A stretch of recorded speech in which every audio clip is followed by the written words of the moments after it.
नमस्कार साथियों, आप सभी का एसबीए मणकेसर यूट्यूब चैनल पर हार्दिक स्वागत और अभिनंदन। आज हम पढ़ने जा रहे हैं 5 मार्च का इतिहास। 5 मार्च के दिन इतिहास में कौन-कौन सी घटनाएँ घटित हुई, उनके बारे में पढ़ेंगे। तो डेली हिस्ट्री डोज में आज का टॉपिक रहेगा जो हमारा 5 मार्च और 5 मार्च में पहला बिंदु रहेगा गांधी-इरविन समझौता, दिल्ली पैक्ट बोलते हैं। इसके बारे में पढ़ेंगे कि किस प्रकार गांधी-इरविन समझौता हुआ 5 मार्च 1931 को और उसके बाद में आगे की जो घटनाएँ हैं, उनके बारे में देखेंगे। तो हमारा टॉपिक है आज 5 मार्च का इतिहास। तो देखें इसमें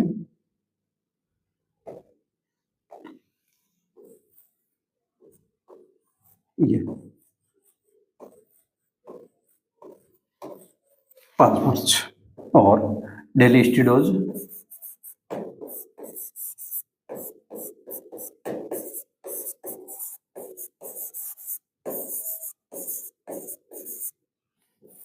तो डेली स्टूडियोज में 5 मार्च में जो आज का टॉपिक क्या है, देखें आज का टॉपिक है गांधी-इरविन समझौता। तो ये जिसको हम दिल्ली पैक्ट भी बोलते हैं, तो मैं दिल्ली पैक्ट नाम लिख रहा हूं, Delhi pact, Delhi pact. Pact का मतलब होता है समझौता और ये दिल्ली में हुआ, इस कारण इसको कहते हैं हम दिल्ली पैक्ट। ठीक है, तो अब ये समझौता कब हुआ, दिल्ली पैक्ट यानी दिल्ली समझौता, ये कब हुआ? 5 मार्च 1931 को। क्यों हुआ? देखिए आप ये देखेंगे 5 मार्च 1931 को गांधी जी और इरविन के बीच में, जो लॉर्ड इरविन था उसमें का तत्कालीन वाइसराय था बाद का, और इन दोनों के मध्य क्या होता है, एक समझौता होता है जिसके अंतर्गत गांधी जी सैन्य अवज्ञा वापस लेने, जो सैन्य अवज्ञा आंदोलन था उसको वापस लेने के लिए राजी हो जाते हैं और साथ ही इरविन गांधी जी की जो मांगे थी उनको मानने के लिए आश्वासन देता है कि मैं आपकी मांगे मान लूंगा। और ये तय हुआ है कि गांधी जी क्या करेंगे, जो आंदोलन वापस करेंगे, जो सैन्य अवज्ञा आंदोलन, और साथ साथ में गांधी जी अब लंदन जाएंगे गोलमेज सम्मेलन में भाग लेने के लिए। याद रखना, गोलमेज सम्मेलन है वो इससे पहले एक हो चुका है। गोलमेज सम्मेलन क्यों हुआ, इसका कारण भी जानेंगे। तो देखिए, पहले हम यही पृष्ठभूमि देखते हैं, पहले दिल्ली समझौते के बारे में देखेंगे और उसके बाद में हम आगे गोलमेज सम्मेलन के बारे में भी देखेंगे, क्यों हुआ गोलमेज सम्मेलन, आखिर ऐसा क्या कारण था कि गांधी जी के साथ में इरविन को समझौता करना पड़ा। तो देखें आज, तो यह समझौता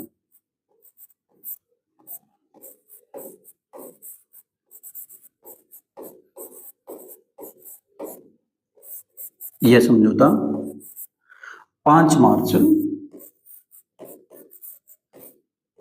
1931 को हुआ।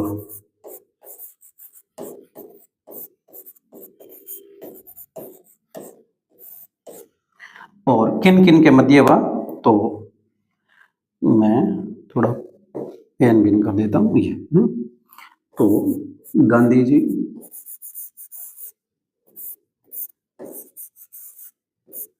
और इधर कौन था, लॉर्ड इरविन, लॉर्ड इरविन, इनके मध्य हुआ था ये। ठीक है, और फिर हम देखें ये कहां हुआ, यह समझौता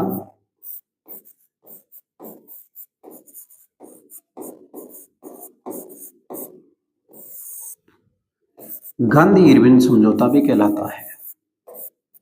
गांधी इरविन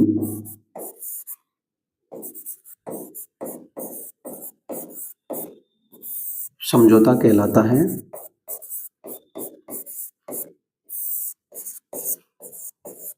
ठीक है, और देखें आप, तो यह है, हालांकि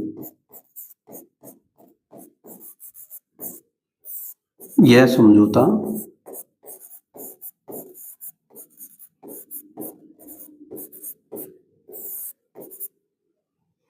दिल्ली में हुआ,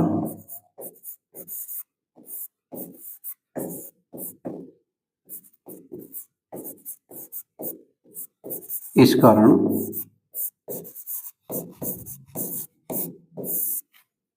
दिल्ली पैक्ट भी कहते हैं। क्या कहते हैं, दिल्ली पैक्ट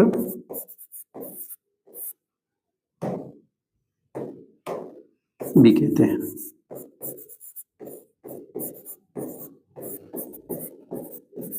ये, ठीक है। तो हमने समझौते के बारे में देख लिया, अब समझौता क्यों हुआ इसका कारण देखें, ठीक है। तो नेक्स्ट, क्यों हुआ?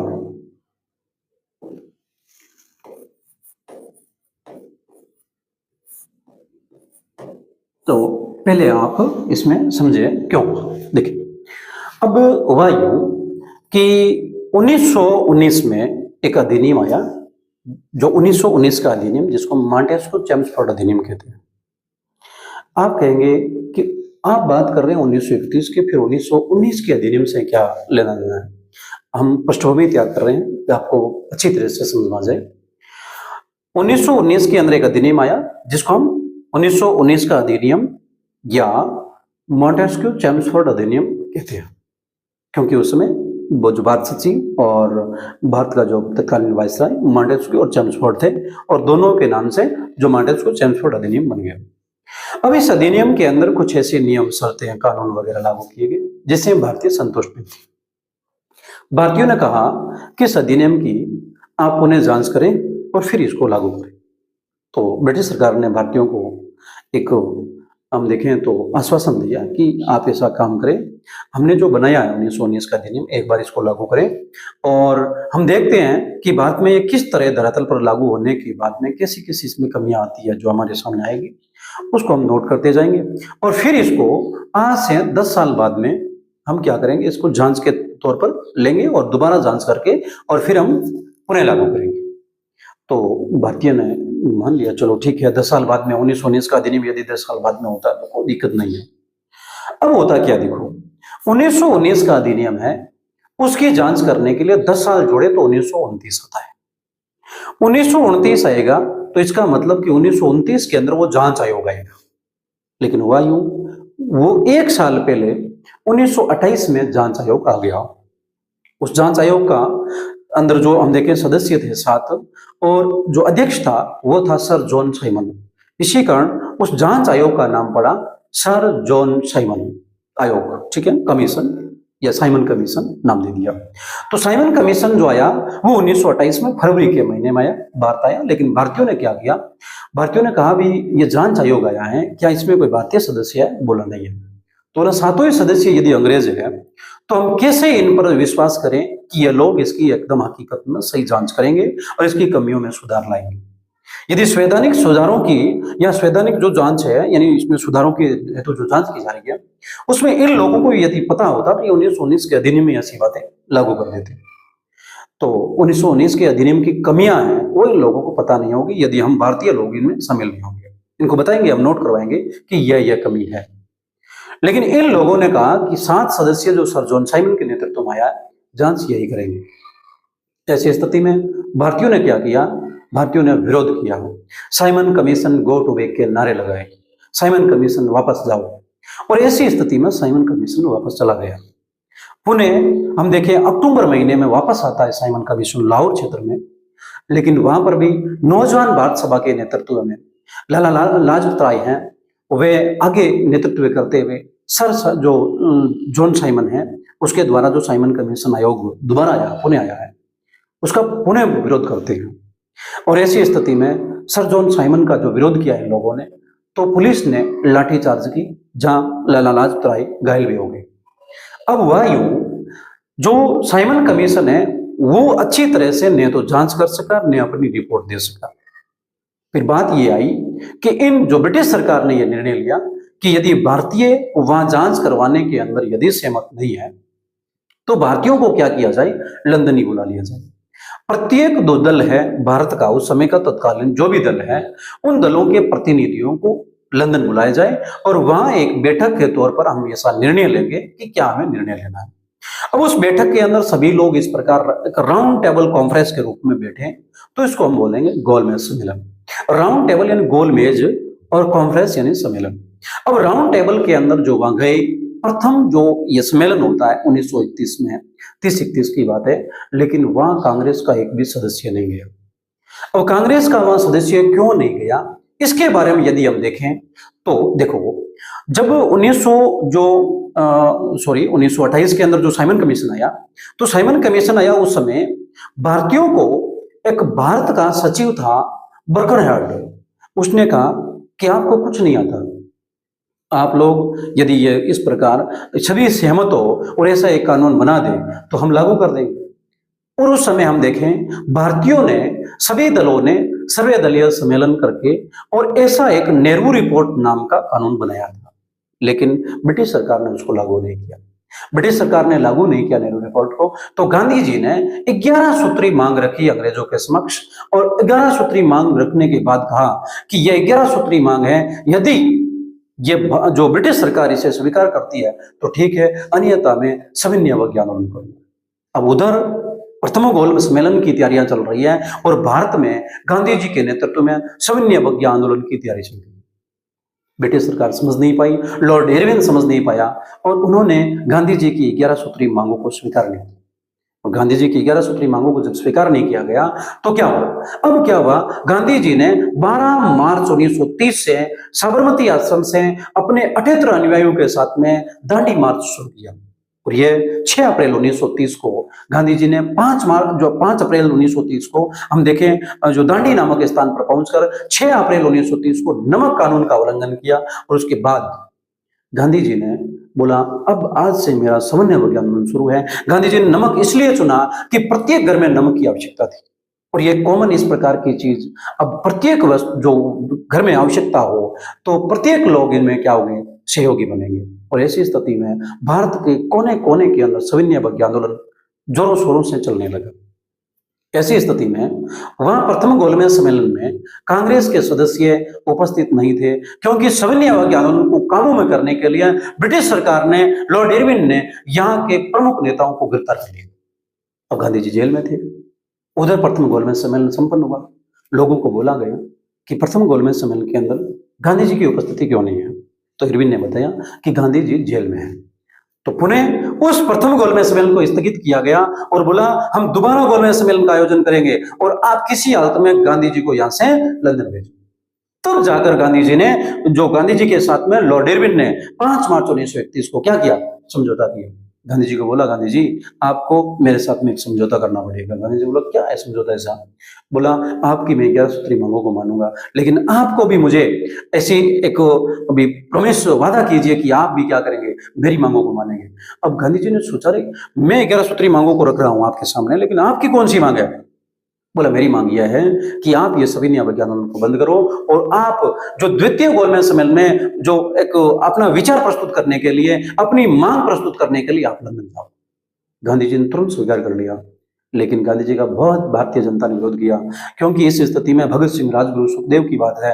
वो गांधी जी ने एक राजनीतिक कैदियों को रिहा करने की बात की, लेकिन अब देखें यहाँ पर राजनीतिक कैदियों के अलावा, जैसे कि मान लो भगत सिंह, राजगुरु, सुखदेव हैं, इन्होंने सैंडर्स की हत्या की थी, ऐसे जो कैदी हैं इनको छुड़ाने के लिए गांधी जी ने वहां कुछ प्रयास नहीं किया। गांधी जी ने वहां ऐसी स्थिति को समझने का प्रयास किया कि अब मान लीजिए मैं इस प्रकार की मान लो स्थिति के लिए भगत सिंह, राजगुरु, सुखदेव को बचाने के लिए यदि मैं लगूं तो भारत के भविष्य यानी भारत के संवैधानिक निर्माण में जो विघ्न पैदा होगा, मुझे क्या करना चाहिए, लंदन चलना चाहिए। और ऐसी स्थिति में गांधी जी क्या हुए, लंदन चले गए।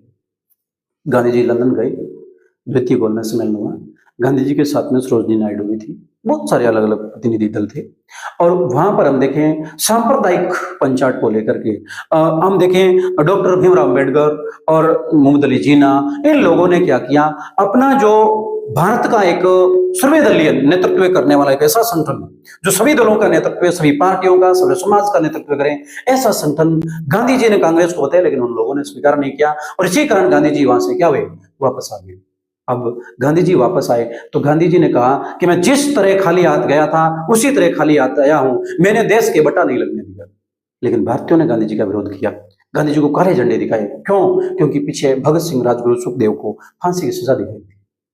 जो कुछ भी हुआ उसके बाद देखें गांधी जी ने पुनः हम देखें अब दोबारा 3 जनवरी को एक अब जो सविनय अवज्ञा आंदोलन को पुनः 3 जनवरी 1932 को गांधी जी ने सविनय अवज्ञा आंदोलन को पुनः शुरू करने का निर्णय लिया, और गांधी जी ने सविनय आंदोलन पुनः शुरू किया। फिर हम देखें तृतीय गोलमेज सम्मेलन भी होगा, लेकिन उस समय भी जो कांग्रेस वगैरह है, गांधी जी वगैरह नहीं गए, इस कारण वो भी हम देखें उतना जो सफल नहीं हुआ, और बाद में उसकी 1935 के आसपास जो रिपोर्ट आएगी वो आगे पढ़ेंगे हम। लेकिन आज जो गांधी इरविन समझौता है ये क्यों हुआ, उसका छोटा सा कारण देख लेते हैं।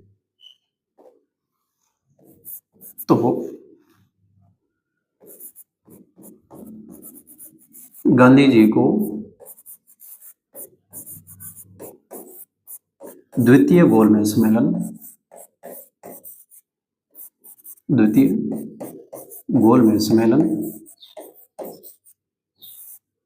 गोलमेज सम्मेलन में भेजने के लिए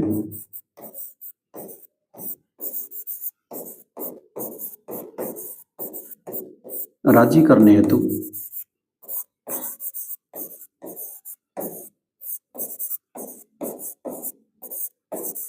यह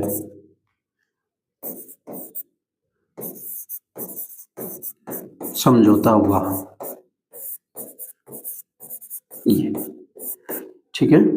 नेक्स्ट आज का जो बिंदु, जो दूसरा बिंदु लेते हैं, दूसरे बिंदु में हम देखें ब्रह्मोस मिसाइल जो 2008 के अंदर उनका सफल परीक्षण हुआ, आज ही के दिन हुआ था।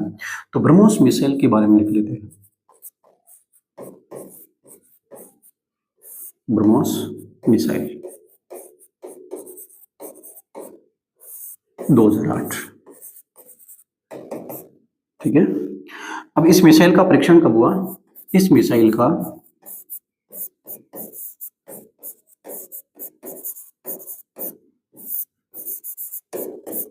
सफल परीक्षण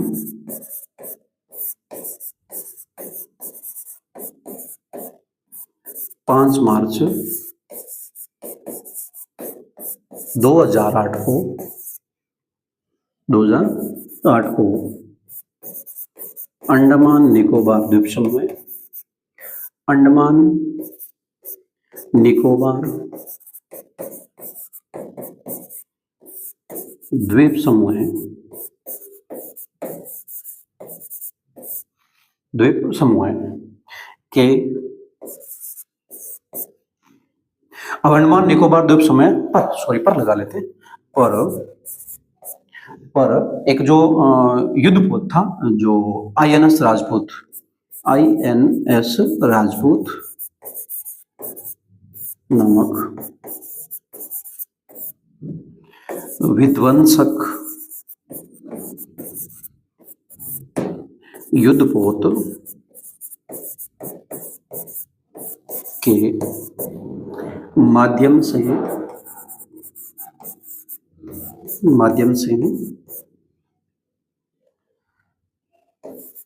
दाग कर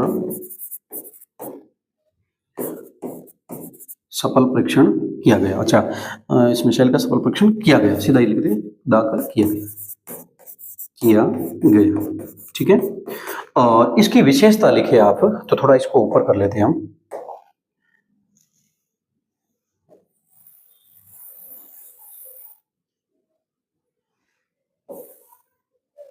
ये ठीक है। और इस मिसाइल की जो विशेषता लिखे, तो यह मिसाइल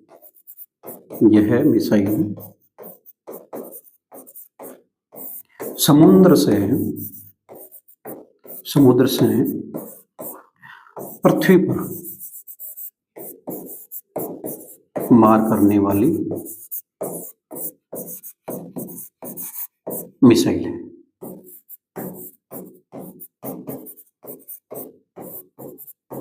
ये ठीक है, तो हो गया। एक नेक्स्ट तीसरा बिंदु और ले लेते हैं, जोसेफ स्टालिन के बारे में, जो सोवियत संघ के एक समय प्रधानमंत्री रहे अपने मरते दम तक, और तानाशाह शासक। तो उनके बारे में थोड़ा देख लेते हैं, जोसेफ स्टालिन के बारे में, जिन्होंने द्वितीय विश्व युद्ध में सोवियत संघ की ओर से नेतृत्व किया था, और नाजी दल जो जर्मनी के हिटलर वगैरह, इनको पराजित करने में इनका महत्वपूर्ण योगदान रहा। तो उसके बारे में थोड़ा देख लेते हैं। तो ये तीसरा बिंदु है, जिसको जोसेफ स्टालिन हो या जोजेफ स्टालिन बोले, जोसेफ या जोसेफ स्टालिन, ये ठीक है। इनका आज ही के दिन निधन हुआ था। तो ये 5 मार्च 1953 की बात है। इनका 5 मार्च 1953 को निधन हुआ। क्या परिचय इनका? तो परिचय लिख देते हैं। परिचय। तो परिचय मैंने आपको बताया कि सोवियत संघ की कम्युनिस्ट पार्टीज हैं, ये एक महासचिव रहे थे। तो देखिए 1900 लगभग 22 से 52 तक की बात है। 1922 से 52 तक। वैसे महासचिव रहे, प्रधानमंत्री भी रहे। तो 1922 से 1952 तक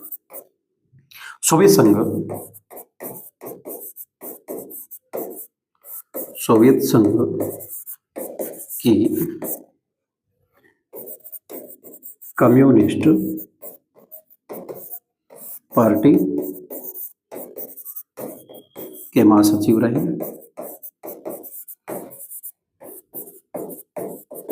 और 1941 से 1953 तक, यानी 1922 से 1953 तक 52 तक रहे और 1941 में इनको दोनों पद दे दिए गए हैं, महासचिव का और प्लस प्रधानमंत्री का। 1953 तक ये मृत्यु तक रहे हैं, ठीक है ना। 1941 से 1953 तक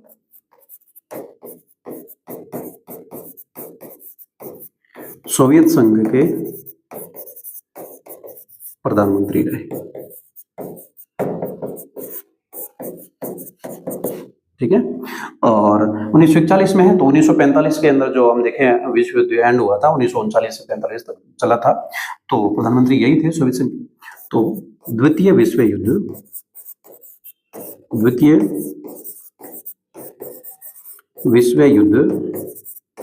के समय यही सोवियत संघ के प्रधानमंत्री थे। सोवियत संघ के नेक्स्ट ले लेते हैं, ये सोवियत संघ के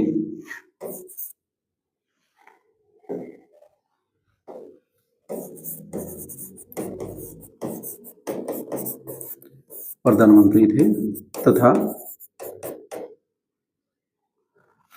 जर्मनी के हिटलर, ये नाजी दल से थे, हिटलर है नाजीवादी। तो जर्मनी के हिटलर को पराजित करने में महत्वपूर्ण भूमिका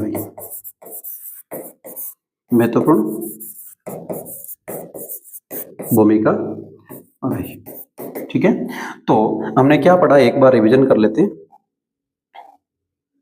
ये दिल्ली पैक्ट, गांधी-इरविन समझौता 5/5/1931 को गांधी जी और इरविन के बीच में हुआ, और ये समझौता गांधी और इरविन के बीच में दिल्ली में हुआ, इस कारण इसको दिल्ली पैक्ट भी कहते हैं। और नेक्स्ट इसमें मैंने आपको बताया कि ये क्यों हुआ, गांधी जी को इन्होंने जो द्वितीय गोलमेज सम्मेलन में शामिल करने के उद्देश्य से इस समझौते को किया था, ठीक है। और नेक्स्ट इसके बाद में देखिए ब्रह्मोस मिसाइल 2008, इसका भी सफल परीक्षण 2008 के अंदर 5 मार्च को आज ही के दिन हुआ था। और ये अंडमान निकोबार द्वीप में पर जो एक आईएनएस युद्धपोत जो नाम था राजपूत, आईएनएस राजपूत जो विध्वंसक युद्धपोत था, उसी के माध्यम से इसको दागा गया। और ब्रह्मोस मिसाइल है, ये समुद्र से पृथ्वी पर मार करने वाली मिसाइल है। नेक्स्ट इसके बाद में आपने पढ़ा कि जोसेफ स्टालिन है, इनका आज ही के दिन 5 मार्च 1953 को निधन हुआ था। और 1922 से 53 तक ये सोवियत संघ की कम्युनिस्ट पार्टी से महासचिव थे। 1941 से 53 तक इनको प्रधानमंत्री का पद दिया गया। और साथ ही मैंने आपको बताया कि इनको जो द्वितीय विश्व युद्ध में जर्मनी को पराजित करने में एक महत्वपूर्ण योगदान रहता है इनका। तो आज के लिए बस इतना ही। इसी प्रकार आप हमारे साथ जुड़े रहें। यदि आपने चैनल को सब्सक्राइब नहीं किया है तो जरूर करें, और आपका स्नेह और विश्वास सदैव यूं ही बना रहे। धन्यवाद।